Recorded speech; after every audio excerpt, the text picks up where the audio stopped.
নমস্কার, good morning, welcome back to my channel. আমার একটি নতুন ভ্লগে আপনাদের সবাইকে স্বাগত। সকালবেলায় ভ্লগটা শুরু করলাম। আজ সকালে দুটো খেজুর দিয়েই সকালটা শুরু করলাম। তো আজ আমাদের বাড়িতে ভীষণ বড় একটা অনুষ্ঠান। আজ আমাদের বাড়িতে হচ্ছে রান্না পুজো, মানে মনসা ঠাকুরের পুজো, যেটা রান্না পুজো বলে। এর আগে কিছুদিন আগে আমার বাপের বাড়িতে হয়েছে, আজ হচ্ছে শ্বশুর বাড়িতে। তো সকাল থেকেই তোড়জোড় লেগে গেছে।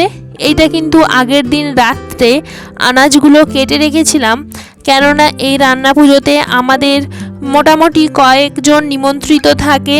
তো তার জন্য বেশ কিছু আইটেম অনুষ্ঠান করতেই হয়, সেই জন্য আগের দিন আনাজগুলো কেটে রেখেছিলাম, তাহলে পরের দিন তাড়াতাড়ি কাজগুলো এগানো যাবে এবং খুব সকাল সকাল রান্নাটা বসানো যাবে। তো আনাজগুলো সকালবেলা ধুয়ে নিয়েছিলাম, এটা পরের দিন সকালে। আর বাবা বাজার থেকে চিংড়ি মাছ, পোনা মাছ, তারপরে সিলভার কাপ মাছ, এরকম নানা রকম মাছ এনেছিল। তো সেইগুলোও কেটে পরিষ্কার করে নিলাম। আজ সকালে পোড়ানোর কোনো চব্য রাখিনি, কেননা বাড়িতে এত বড় অনুষ্ঠান, সকালবেলা পড়ালে আর হবে না, সেই জন্য আজকে পড়ানোর টিউশনটা বন্ধ করে দিয়েছিলাম। তো সকালবেলায় স্নান করে ফ্রেশ হয়ে ঠাকুর প্রণাম করে আমি এইদিকে রান্নায় বসে পড়লাম। আজকের প্রথমে আমি শাক ঘন্টটা করে নিয়েছিলাম। মা শাক ঘন্টর জন্য শাক, তারপরে কচু, আলু এইসব সিদ্ধ করতে দিয়ে দিয়েছিল, সাথে কলাই। আমি স্নান করে এসে শাক ঘন্টটা করে নিলাম। আর ওইদিকে মা উনানে ভাত করছিল, কেননা একটা গ্যাস বা একটা উনানে রান্না করলে হবে না, অনেকগুলো জিনিসের আইটেম আছে, সেই জন্য। আর রান্না পুজো মানে তো সারাদিনই রান্না, এটা তো জানা কথাই। তো আজকে সারাদিনই রান্না হবে আর প্রচুর আইটেমও হবে। আপনাদের সাথে কথা বলতে বলতে এইদিকে আমার চিংড়ি পোস্তটাও হয়ে গেল।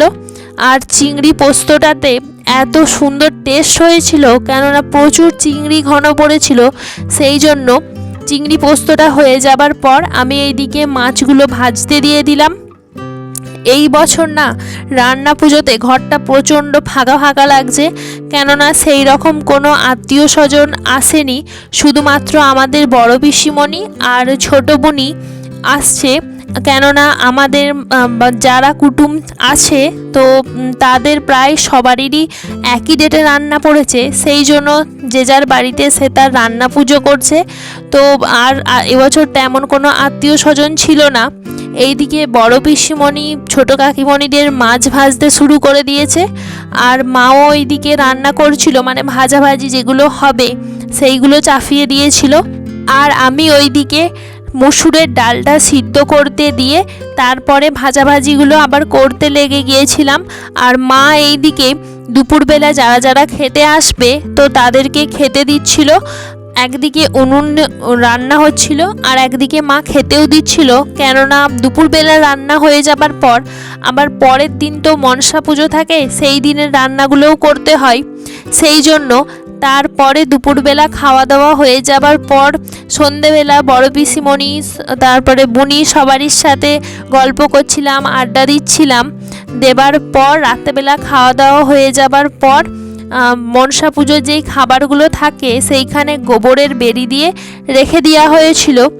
তো এই ভ্লগটা দুদিন মিলে, মানে রান্না পুজোর দিন আর মনসা পুজোর দিন দুদিন মিলে ভ্লগটা করেছি। তো তার পরের দিন সকালবেলা এইদিকে ঘুম থেকে উঠে সকাল সকাল করে চা করে নিয়েছিলাম। আগের দিনের ভ্লগটা আর টানতে পারিনি, কেননা প্রচুর কাজের ব্যস্ততা ছিল আর প্রচুরজন নিমন্ত্রণ ছিল, খাওয়া দাওয়া করতে আসছিল, তো তাদের সাথে সময় দিতে আর ভ্লগটা করা হয়নি। তো পরের দিন সকালবেলা এইদিকে মা স্নান করে প্রথমে উনুন পুজো করে নিয়েছিল, তারপরে খাবারগুলো যেইখানে আছে সেইখানে পুজো করে নিয়েছিল। আমাদের বাপের বাড়িতে যেমন বাউনের গিন্নি, মানে বাউনের স্ত্রী পুজো করে, তো আমাদের শ্বশুর বাড়িতে কিন্তু যে যার বাড়িতে যে যার বড় বউ, মানে যে গিন্নি আর কি বাড়ির, তো সেই পুজো করে। সেই সূত্রে আমাদের বাড়ির বড় হচ্ছে আমার মা। আমার মা প্রথমে স্নান করে ফ্রেশ হয়ে পুজো করে দিল। তারপর কলা পাতাগুলো খুলে ঠাকুরের জন্য আগে ডিশে ভাত, যত রকমের তরকারি, ভাজা, মাছ, ডাল সব তুলে নিয়েছিল।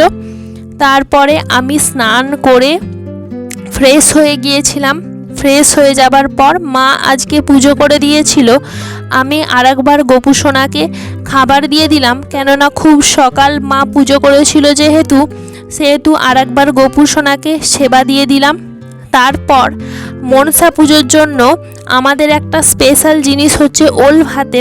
শ্বশুর বাড়ির মনসা পুজোর দিন পান্তা ভাতের সাথে ওল ভাতে খায়, তার সাথে তো ভাজাভাজি তরকারি সব আছেই।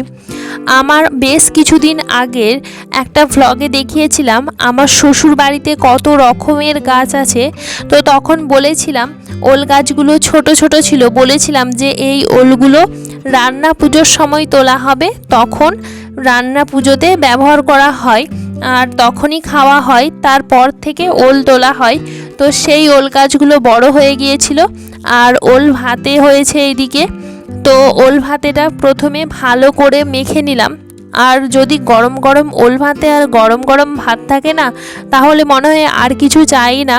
একটুখানি সর্ষে বাটা, কাঁচা লঙ্কা বাটা, তার সাথে লেবুর রস, কাঁচা সর্ষের তেল, কাঁচা লঙ্কা ভালো করে দিয়ে স্বাদ মতো নুন দিয়ে মাখলে অসাধারণ খেতে হয় ওল ভাতে।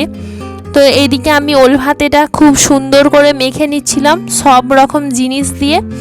তারপরে আজকে পান্তা ভাত খাওয়াবে ঠাম্মুর, বাবার, মার, তারপর হচ্ছে পিসিমণি, ছোটোমণির সবারই জন্যই আস্তে আস্তে ভাত বেড়ে নেব। এই যে এইদিকে সাজিয়ে ভাত বেড়ে নিয়েছি আর ওইদিকে সবারই খাওয়া দাওয়া হয়ে গেছে। তো কত কিছু আইটেম হয়েছে দেখুন। আমার তো এই রকম মনসা পুজোয় টক ডাল, সাথে পান্তা ভাত, নানা রকম ভাজাভাজি, মাছের ঝাল, শাক ভাজা, চচ্চড়ি দিয়ে মাখিয়ে খেতে খুব ভালো লাগে। আর আপনাদের কার কার ভালো লাগে অবশ্যই কমেন্ট করে বলবেন, এবং সাথে কার কার বাড়িতে মনসা পুজো হয় সেটাও। আজকের ভ্লগটা এখানেই শেষ করলাম। যদি ভালো লাগে অবশ্যই লাইক, কমেন্ট, শেয়ার করবেন এবং চ্যানেলটি সাবস্ক্রাইব করে দেবেন। ধন্যবাদ।